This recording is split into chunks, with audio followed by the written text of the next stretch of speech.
सांगोल्यात भाजप आणि शिवसेनेच्या युतीमुळे 2 जागा बिनविरोध. भाजप जिल्हाध्यक्षांच्या पत्नी सुजाता केदार या भाजपकडनं तर शिवसेनेकडनं राणी माने या बिनविरोध.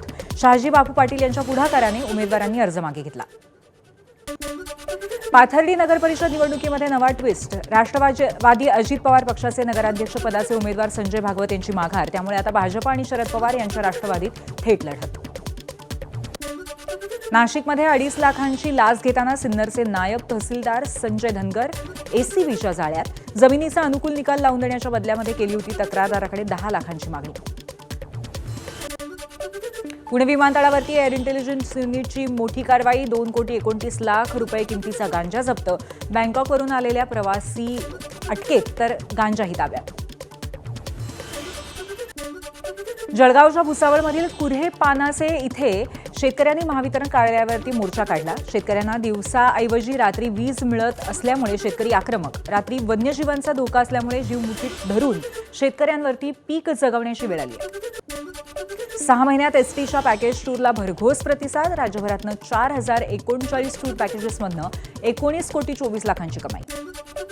येवला नांदगाव राज्यमार्ग 19 दिवस बंद राहणार आहे. नगरसूल इथे रेल्वे पुलाचं काम सुरू आहे. 28 डिसेंबरपर्यंत हा मार्ग वाहतुकीसाठी बंद असेल. वाहनधारकांना 50 किलोमीटर दूरवरून विळखा घालून प्रवास करावा लागेल. इंडिगोच्या कार्यालयावरती आता 24 तास मंत्रालयाचा वॉच असेल. डायरेक्टर जनरल ऑफ सिव्हिल एव्हिएशनचा आदेश. संचालनालयाकडनं नेमलेली 8 सदस्य टीम इंडिगो कार्यालयामध्ये बसणार.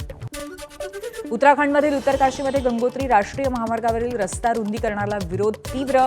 हर्षिलमध्ये ऑल वेदर रोड प्रकल्पासाठी तोडल्या जाणाऱ्या पाईन वृक्षांना वाचवण्याची मोहीम. पर्यावरणप्रेमींनी वृक्षांना संरक्षक दोरे बांधले. पाकिस्तानमध्ये रात्री उशिरा आदियाला तुरुंगाबाहेर निदर्शनं. इम्रान खान यांच्या 3 बहिणींकडनं तुरुंगाबाहेर धरणं. पोलिसांनी निदर्शकांवरती पाण्याच्या फवाऱ्याचा वापर केला. न्यायालयाच्या आदेशानंतरही इम्रानच्या कुटुंबाला त्यांना भेटू दिलं जात नाही. इम्रान खानच्या यांच्या पक्षाचा शहाबाज सरकारवरती गंभीर आरोप. मुनीरच्या नेतृत्वाखालील भ्याड सरकारच्या आंदोलकांवरती घृणास्पद कारवाई केल्याची टीका. थायलंड आणि कंबोडियाच्या सीमेवर अजूनही तणाव. थाई सैनिकांनी कंबोडियन ड्रोन पाडले. संघर्षामुळे दोन्ही देशांच्या सीमावर्ती भागातनं लाखो लोकांचं स्थलांतर. ऑस्ट्रेलियाच्या जंगलामध्ये आग पसरलेली आहे. आग न्यू साऊथ वेल्समधल्या निवासी भागात पोहोचली.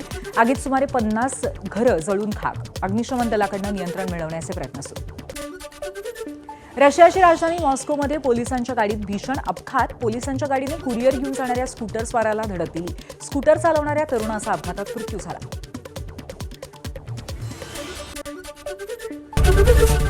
एबीपी माझा, उघडा डोळे बघा नीट.